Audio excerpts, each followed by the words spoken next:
Gerència de Serveis de Biblioteques de la Diputació de Barcelona. Bon dia, buenos días, good morning. És un plaer estar aquí per presentar el projecte Internet de les Coses en el món de les biblioteques, impulsat per l'Ajuntament de Viladecans i la Diputació de Barcelona. Jo us explicaré molt breu el context i després donaré pas als meus magnífics companys amb qui explicarem el projecte. Així que context, dir-vos que en les dues darreres dècades a les societats contemporànies estem experimentant profundes transformacions amb efectes sobre les relacions socials, econòmiques i culturals. Podríem dir que el món està canviant d'una manera accelerada, per dir-ho així ràpid. I aquests canvis provoquen desigualtats en aquests entorns, a l'entorn laboral, econòmic, a l'entorn social. Però hi ha uns altres canvis, fent un guinyol, fent una clicada d'ulls al meu sector, el de les biblioteques i de la informació, que està molt palesa. Cada vegada hi ha més desigualtats entre aquelles persones que tenen accés a la informació i la poden transformar en coneixement i aquelles persones que ni tan sols la poden transformar en coneixement o no tenen ni accés a la informació. Es produeixen, per tant, unes escletxes molt grans en la part informacional que tindrà efectes profunds en els àmbits socials, laborals i econòmics. I aquestes desigualtats afecten els barris i afecten a la ciutadania i és l'administració local, aquí tenim representants de l'administració local, regidors, alcaldes, és l'administració local qui ha de fer front en primera instància a aquests reptes que ens apareixen.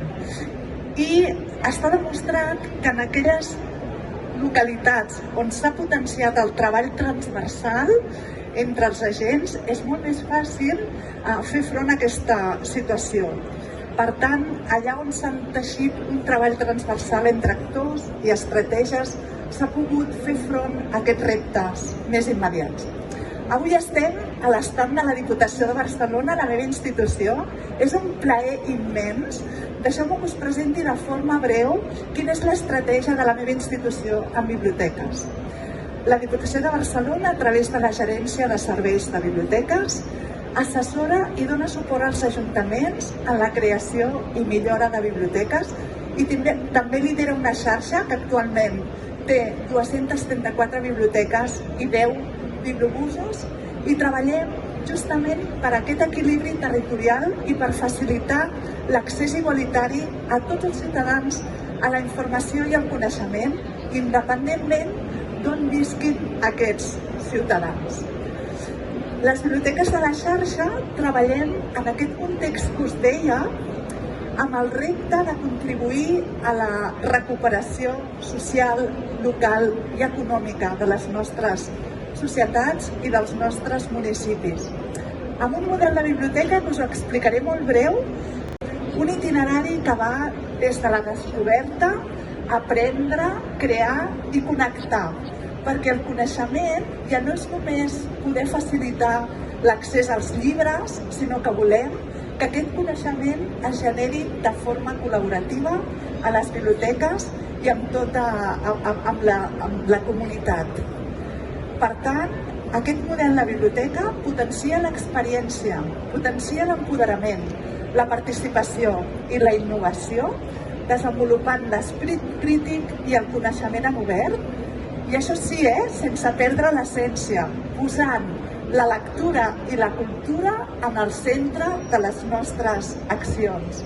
La Diputació de Barcelona, amb orgull, va apostar per aquest model conscient que era una transformació sistèmica de les biblioteques. Igual que ens transforma el món de forma accelerada, les biblioteques ens havien d'adaptar a aquest canvi.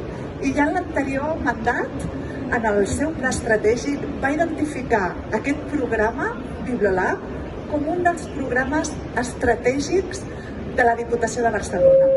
I aquesta estratègia es continua fins ara i podríem dir amb orgull que ho hem treballat amb tot el territori, hem empoderat els professionals, estem empoderant els professionals a treballar de forma diferent, estem desenvolupant catàlegs d'activitats d'aquesta forma, d'aquest nou model, Treballem d'incubadora en projectes d'innovació on volem aprendre de metodologies i també donem suport als ajuntaments perquè treballin la biblioteca transversal amb altres agents per resoldre reptes socials i locals, com us feia referència a la primera part. I jo ja vaig acabant. El que us volia dir és que ara us presentarem el projecte Internet al món de les biblioteques. Jo us he de dir que és un exemple de projecte que respon a aquest model de biblioteca, perquè és un projecte en clau ciutat, és un projecte transversal, és un projecte des de la biblioteca es proposen reptes al voltant de la tecnologia, al voltant de la sostenibilitat, al voltant de l'educació. És un projecte que dona veu a la comunitat, que s'ha creat des de la comunitat d'usuaris i on els seus ciutadans, fixeu-vos quina meravella, dissenyen com volen que sigui la seva biblioteca de futur. Un Viladecans que té molt clar que potencia la innovació educativa i la divulgació científica, i aquests eixos es traslladen com a repte a la biblioteca. I molt important, aquest projecte busca l'escalabilitat. Aquí hi ha regidors i alcaldes i jo els convido que busqueu aquesta escalabilitat del projecte perquè tots ens puguem gaudir d'aquesta innovació. Primer parlarà Joan Bassoles, que és el gerent de la Fundació Viladecans, després parlaran el Carles, la Lluïsa i el José Antonio i us presentarem aquestes dues novetats i també dir-vos que hi ha la Mònica, la directora de la biblioteca. Moltes gràcies a tots per venir i felicitats a l'Ajuntament de Viladecans de nou. Gràcies, que tingueu bon dia.